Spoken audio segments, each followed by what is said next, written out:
places in the woods where the trees grow so close together that even moonlight has trouble finding its way through. Places where old roads disappear beneath the leaves, forgotten houses sit quietly waiting for someone to remember them. Some say you shouldn't wander too far into those woods after dark. Perhaps they're right. These are the Weary Woodland Stories. Tonight's story is called The Rainy Road.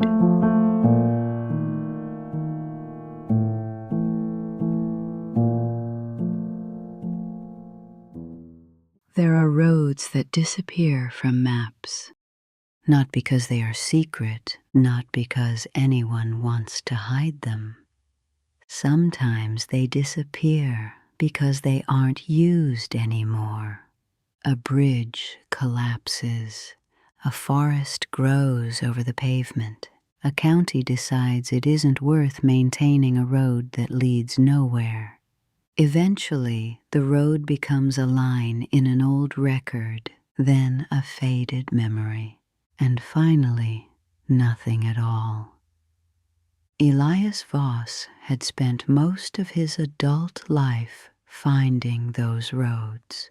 He was a county surveyor in Blackwood County, a place of steep hills, thick forests, and long stretches of highway where you could drive for 20 minutes without seeing another car. His job was rarely exciting. Most days consisted of measuring things that were already known: the width of a road, the depth of a drainage ditch, the position of a culvert, the distance between 1 mile marker and the next. It was quiet work. Elias liked it that way. He liked numbers because numbers did not require interpretation. A road was either 30 feet wide or it wasn't. A bridge was either 52 feet long or it wasn't. And if a road appeared on a map, there was supposed to be a road on the ground. That last part mattered to him, especially on the afternoon of October 17th.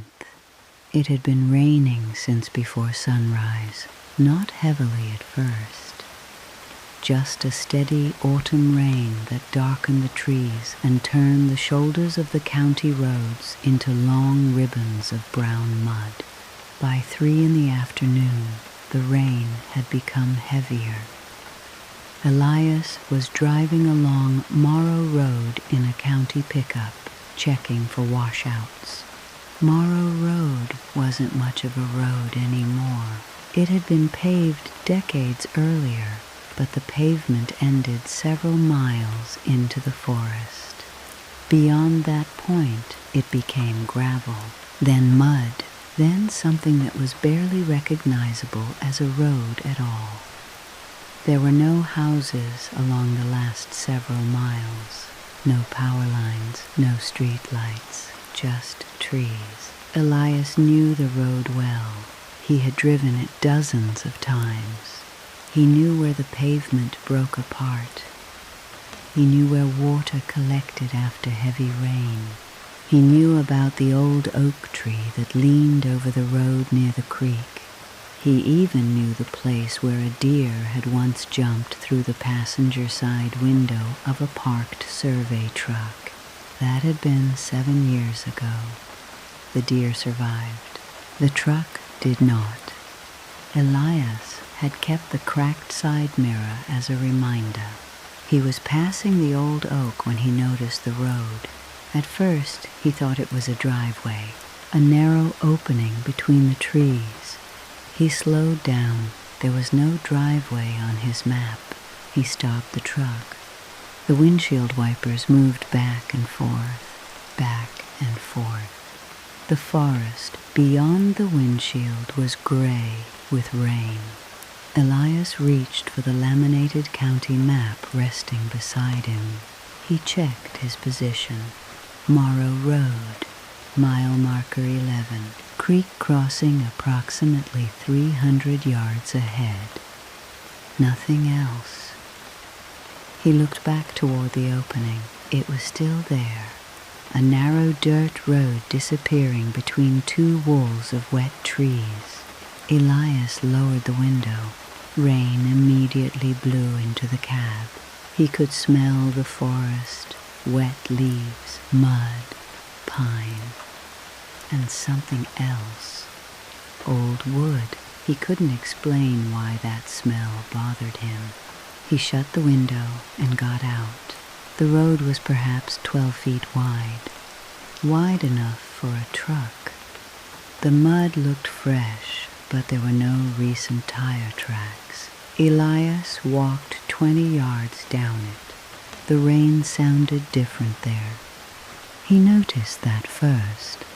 Not quieter, just distant, as though he had stepped into a room where someone had closed a door between him and the storm. He stopped. There was water running somewhere beyond the trees. A creek, probably. He looked back. His truck was still visible through the opening. He checked his watch. Then he looked down at the road. There were tire tracks. Very old ones. 2 narrow lines pressed into the mud. They seemed to disappear beneath the leaves farther ahead. Elias crouched beside them. The tracks were strange. There were no corresponding tracks coming back, only tracks going in.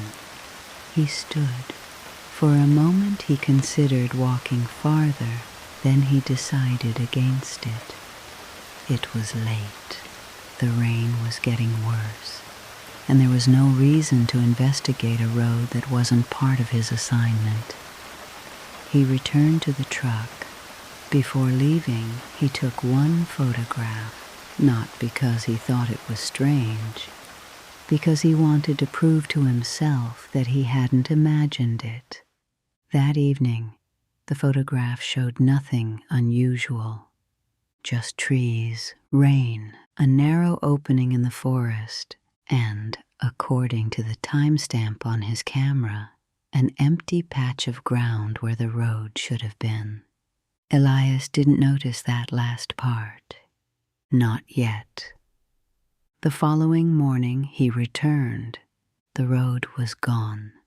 There was no sign of it, not even a muddy opening between the trees.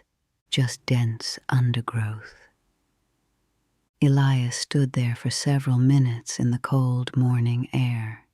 He checked his map, then his GPS, then the map again. He walked 20 feet into the forest.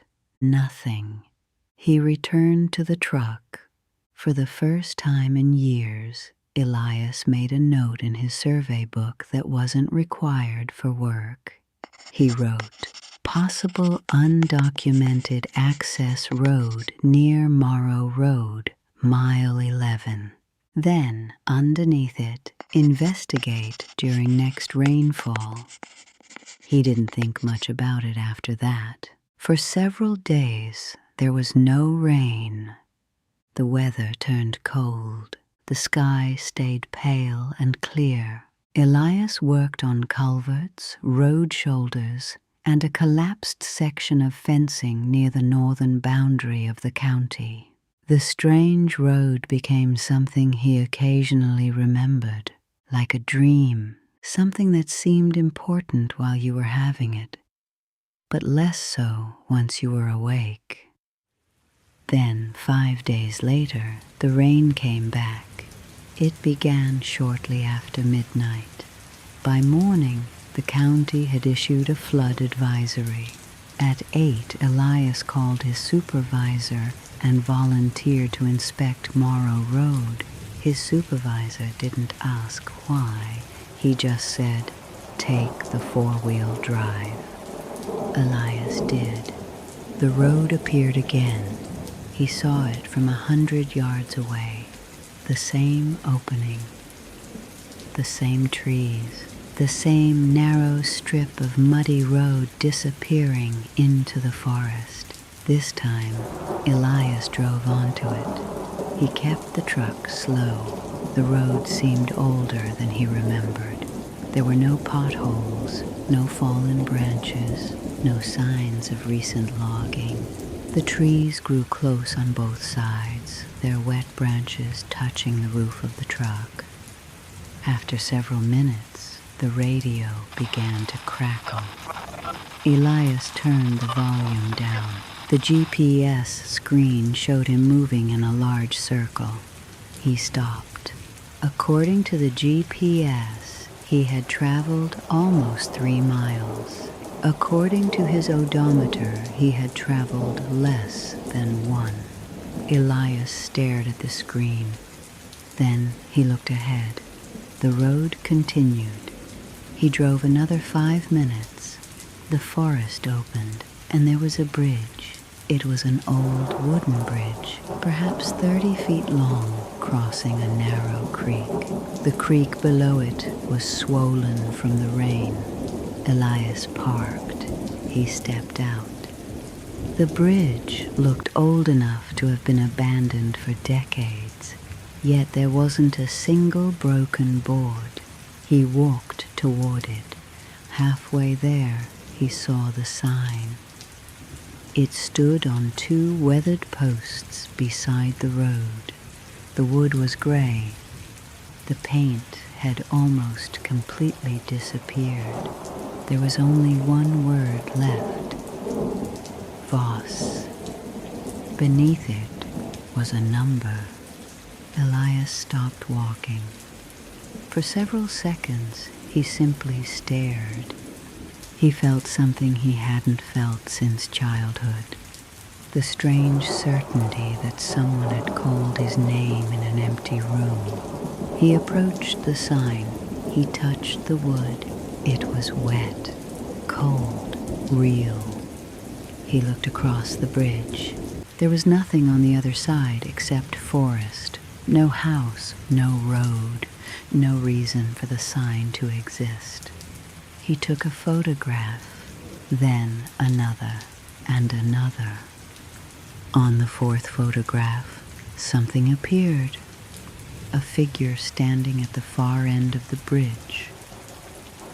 Elias hadn't seen anyone. He lowered the camera.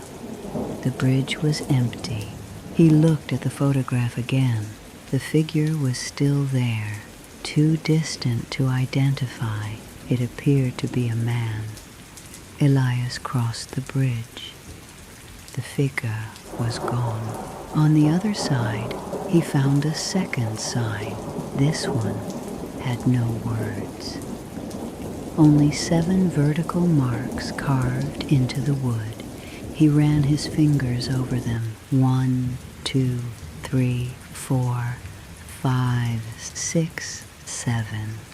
He couldn't explain why, but the sight of those marks made his stomach tighten. He took a picture. Then he returned to the truck. When he reached the other side of the bridge, he stopped. He had crossed the bridge. He knew he had, but the truck was now parked on the opposite side, the side where he had originally started. Elias stood in the rain. He looked back. The bridge was behind him. The sign was behind him. The road was ahead. He didn't turn around again. He drove home. That night, Elias spread the photographs across his kitchen table. The first 3 showed the bridge. The 4th showed the figure. The 5th showed the carved marks. The 6th showed the road. He stared at that last photograph. Something was wrong. The road in the photograph wasn't the road he remembered. It was wider. The trees were different, and in the distance, barely visible through the rain, was a house. Elias zoomed in. The image became grainy, but the house was there. A small farmhouse, 2 stories, white siding, a porch, and one upstairs window glowing faintly yellow. He checked the camera. The photograph had been taken at 10:43 in the morning. The sky had been completely overcast. There should not have been enough light for that window to glow. Elias printed the photograph. Then he called the county archives. The archivist, a woman named Marjorie Bell, had been working there for more than 30 years. Elias asked about Morrow Road. Then he asked about the name Voss. There was a pause. "Which Voss?" she asked. "I don't know." Another pause. "That's usually how these things start." Elias laughed. Marjorie didn't. She told him there had been a Voss family in the area in the 1940s. A father, a mother, 2 children. They had lived near an old creek crossing. "The house burned down?" Elias asked. "No, a flood." "That's what the county report says." "What happened?" "Bridge washed out. House was damaged. 3 people died." Elias looked at the photograph on his kitchen table. 3? "That's what the report says, but there were 4 people in the family." Marjorie was silent. Elias heard papers moving. "Where did you get that information?" "The census." Another silence. Then Marjorie said, "You should come in." He did. The following afternoon, she brought out a folder. The paper smelled faintly of dust. Inside was a newspaper clipping from November 1948. The headline mentioned severe flooding in Blackwood County. 3 members of the Voss family were confirmed dead. The 4th member was missing. Elias read the names. He recognized none of them. At the bottom of the article, someone had written in pencil, "Do not reopen the road." Marjorie saw him looking at it. "I didn't write that," she said. "Who did?" "I don't know." Elias turned the clipping over. There were 7 vertical marks on the back. He looked at Marjorie. She shook her head. "I've never seen those before." That evening, Elias called his mother. He didn't mention the road. He didn't mention the bridge. He asked a simple question. Did Grandpa ever live in Blackwood County? His mother didn't answer immediately. "Why?" "I'm just curious." You don't ask questions like that unless you've found something. Elias sat silently. Finally, she said, "Your grandfather didn't like that name." "What name?" "Voss." The room seemed to become very quiet. "What did Grandpa know about them?" "I don't know." "You do." His mother sighed. "Your grandfather believed some places remembered people." Elias almost laughed. Instead, he asked what that meant. She told him his grandfather had once disappeared for 2 days when he was a young man. He had come home soaking wet. He wouldn't explain where he'd been. He only told his wife that he'd taken a wrong road. "Which road?" "I don't know." "Mom, I really don't know." Elias closed his eyes. Then his mother said something else, something she hadn't intended to tell him. "He told me never to go looking for the bridge." The call ended shortly afterward. Elias didn't sleep much that night. The next morning, he went through his grandfather's belongings. There wasn't much. A watch, a box of old tools, some hunting photographs, a collection of county maps. Elias opened the maps one by one. Most were ordinary. until he found one from 1948. It showed Morrow Road, and beside it was a smaller road marked in faded ink. The road led directly to a bridge. The bridge had been crossed out. Elias looked at the map for a long time. Then he noticed something written in the margin, 7 vertical marks. Underneath them, "Don't cross twice." He put the map down. For several minutes he didn't move. Then he found the photograph. It was tucked inside the back of the map. Black and white, old. The wooden bridge stood in the center. Beside it were 2 men. One was Elias's grandfather. The other man was younger, maybe 30. His face was partly damaged by a crease running through the photograph. Elias stared at him. There was something familiar about the man's posture, the way he stood, the slight angle of his head. He turned the photograph over. There were 4 words written on the back. "We should have left it alone." Elias looked at the date. October 17th, 1948. Exactly 78 years before the first time he had found the road. He sat down. Outside, the sky was clear.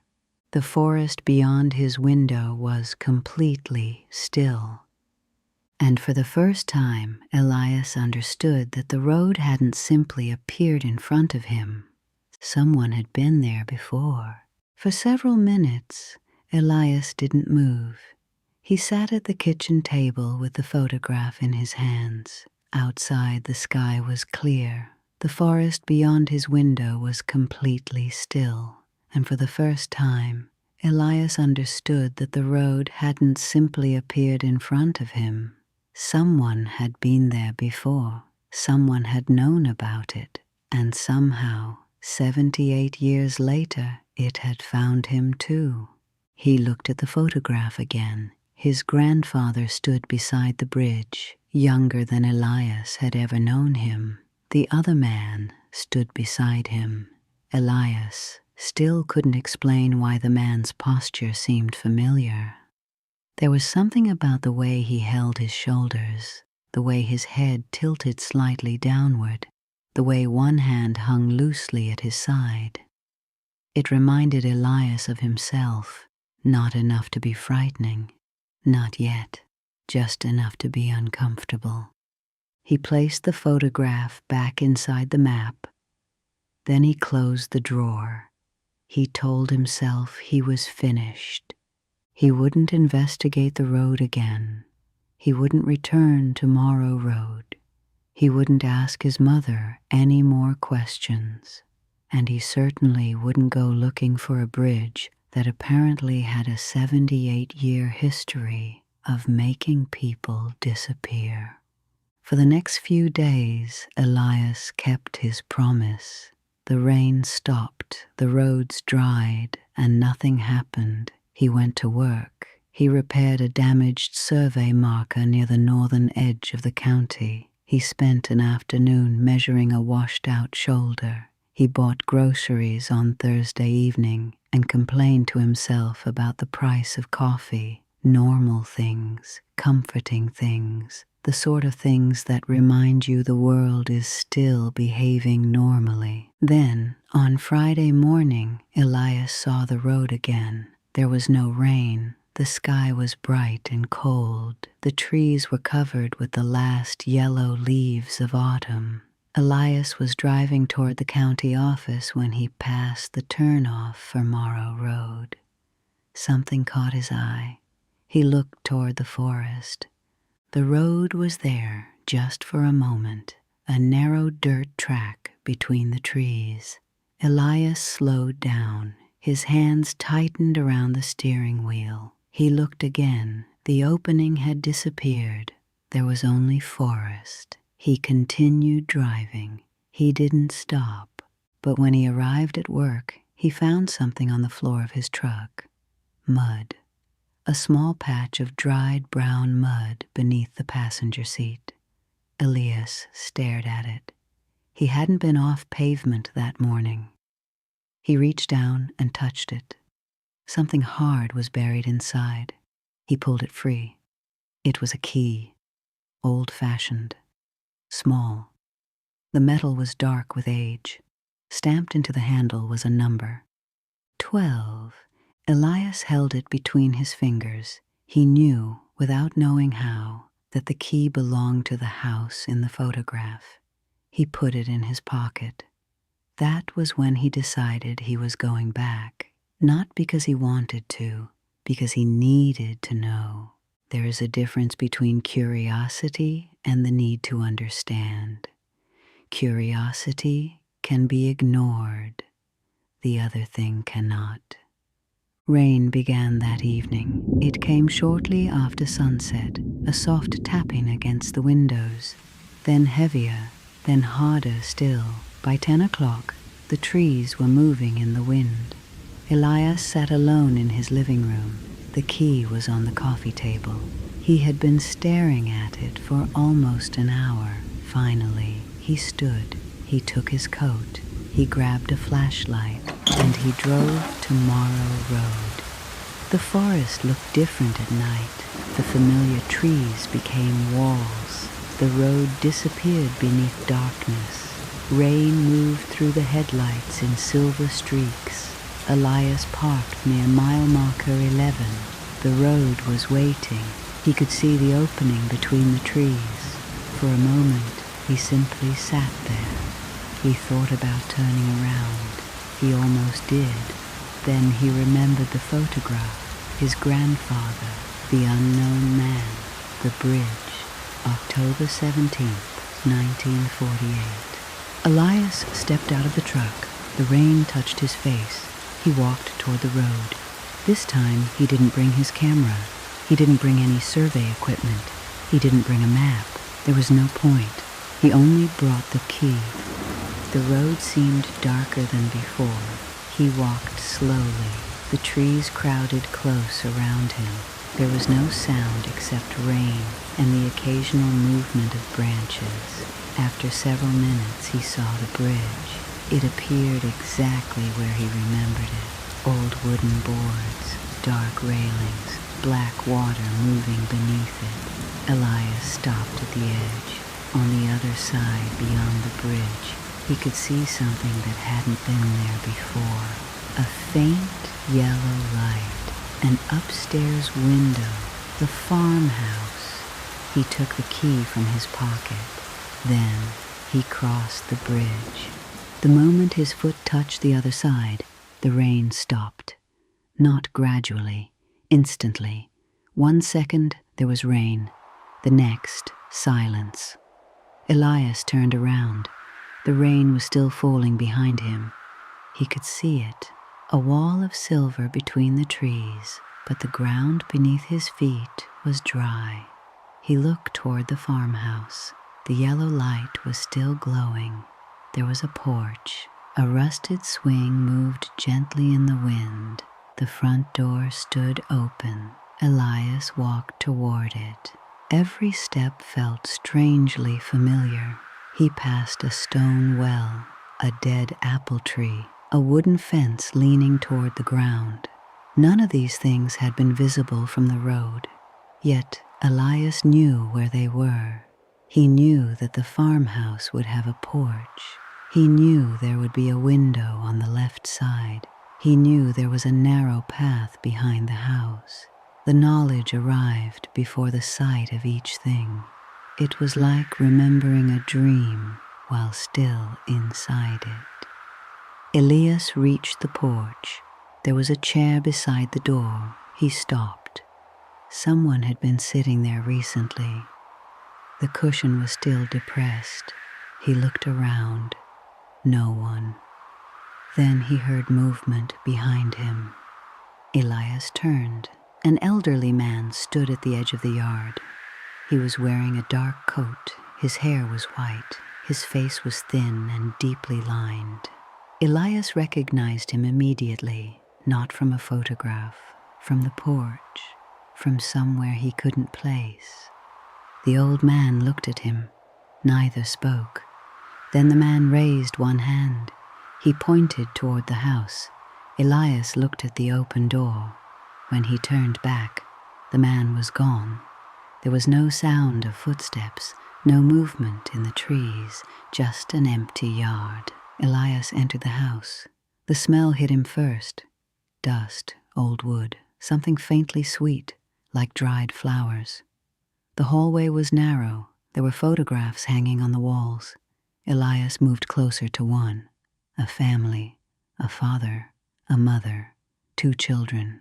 The photograph was badly faded. He moved to the next. Another family photograph, the same people. Then another and another. In one photograph, the family stood beside the bridge, but there was someone else there, a younger man, Elias's grandfather. Elias stared at the picture. His grandfather appeared to be looking at something outside the frame, something behind the camera, something he didn't want to see. A staircase led upstairs.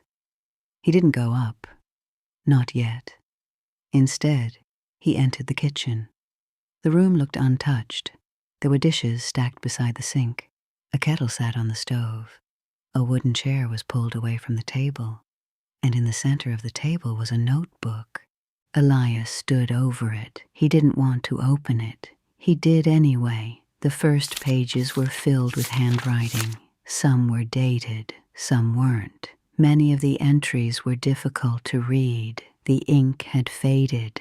Some pages had been torn out. Elias read what he could. The road appears after rain. The bridge was there again. He came back. We tried to burn the maps. It doesn't forget. Elias turned another page. There were 7 vertical marks, then another page. The same 7 marks. He continued. The handwriting changed over the years. Some entries were neat, others hurried. One appeared to have been written by someone whose hand was shaking. Elias turned the page. There was only one sentence. We should never have crossed twice. He looked toward the kitchen window. The glass reflected the room behind him. For a moment, he thought he saw someone standing in the doorway. He turned. Nothing. He looked back at the window. The reflection was empty. Elias closed the notebook. He should have left. Instead, he opened it again. He turned toward the final page. There was only one sentence. Elias came back tonight. Below, it was today's date, October 17th, 2026. Elias stared at the words. His breathing became shallow. The house suddenly felt much smaller. He looked toward the hallway. Nothing. Then he heard a floorboard creak upstairs. Elias froze. Another creak. Slow footsteps. Someone was walking across the floor above him. One step, then another, then another. Elias stood completely still. The footsteps stopped. Silence. Then a voice came from upstairs. Elias. He dropped the notebook. The sound had been quiet, almost gentle, but it was unmistakably his name.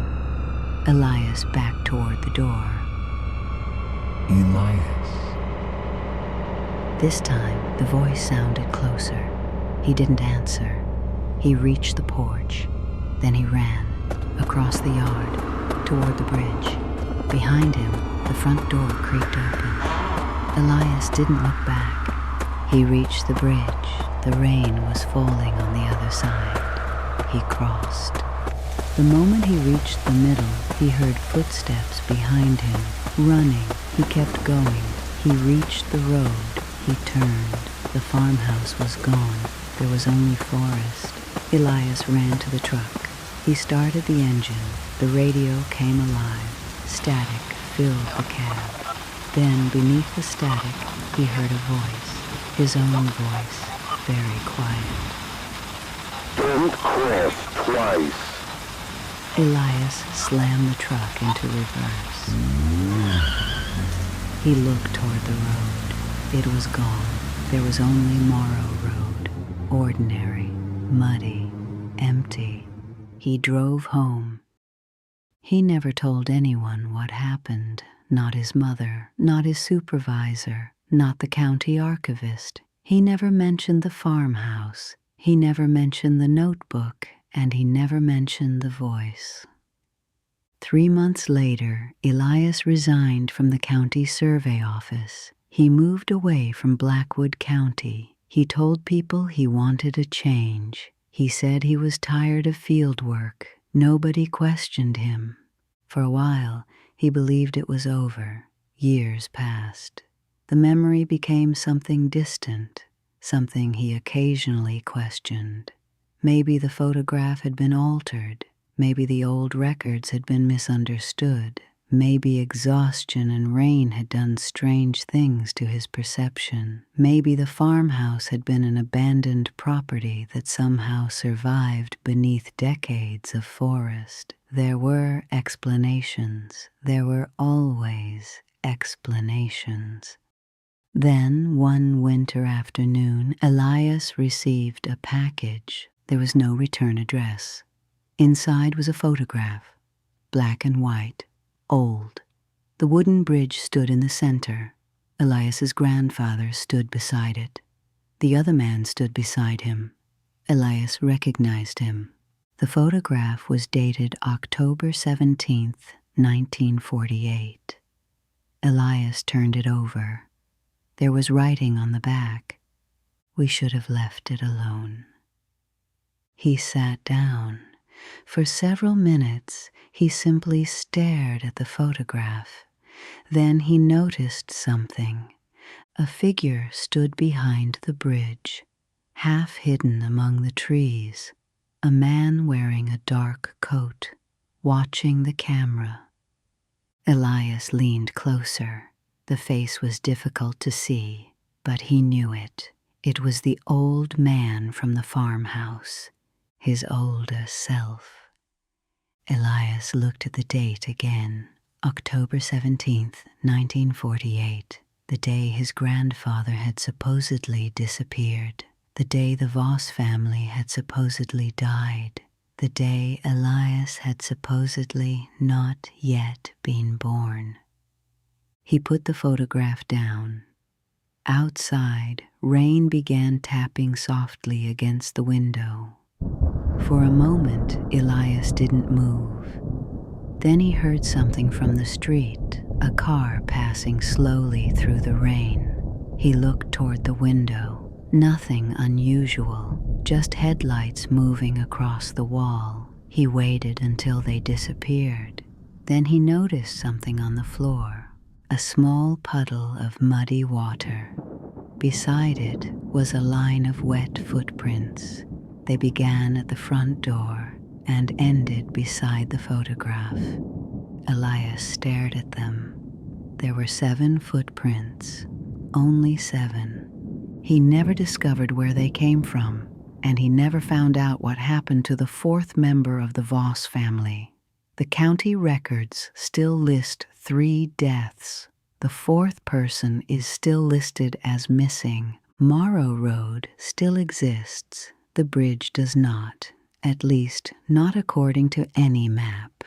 And yet, every few years, when the rain comes hard enough and the forest becomes dark enough, someone reports seeing a narrow road where no road should be, a road that wasn't there the day before, a road with no signs, no power lines, no houses, only trees, and somewhere at the end of it, an old wooden bridge. People who see it usually keep driving. Most of them never mention it. Some stop, some take photographs, and once in a while, someone crosses the bridge. Those people usually say the same thing afterward. They say that the road felt familiar, They say they had the strange sensation that they were returning somewhere rather than arriving, and sometimes, if they look closely at the photographs they took that night, there is a figure standing at the far end of the bridge, waiting, not moving, not calling, just watching, as if it has been there for a very long time, as if it knows the person approaching, and as if somewhere in the past they have already met. Elias Voss never went back, at least that's what the records say. But there is one final photograph. It was found years later in an archive box that had been misfiled beneath a collection of road surveys from 1948. The photograph shows the old wooden bridge. There are 3 people standing beside it: Elias's grandfather, the unknown man, and Elias. All 3 are looking toward the camera. The photograph is dated October 17th, 1948. On the back, someone has written, "We should have left it alone," and beneath that, in different handwriting, "He always comes back." No one knows who wrote the second sentence. The archive has no record of anyone finding the photograph. There is no photographer listed, and there is no explanation for how Elias could possibly have been standing beside that bridge 78 years before he was born. But perhaps the strangest thing about the photograph is not Elias. It is the bridge. Because behind the 3 men, beyond the trees, there is a road, and if you look very closely, you can see headlights coming toward them through the rain. The photograph was taken in daylight. There were no headlights that day. At least, there shouldn't have been. And if you look even closer, there appears to be someone driving the car, someone watching the 3 men, someone who has not yet reached the bridge, someone who is still on the road, waiting for the rain to begin. And that is the end of our story tonight. Thank you for listening, dear. If you enjoyed the story, please consider leaving a like and subscribing for more tales from the woods. Until next time, sleep well, and remember, not every path through the woods is meant to be followed.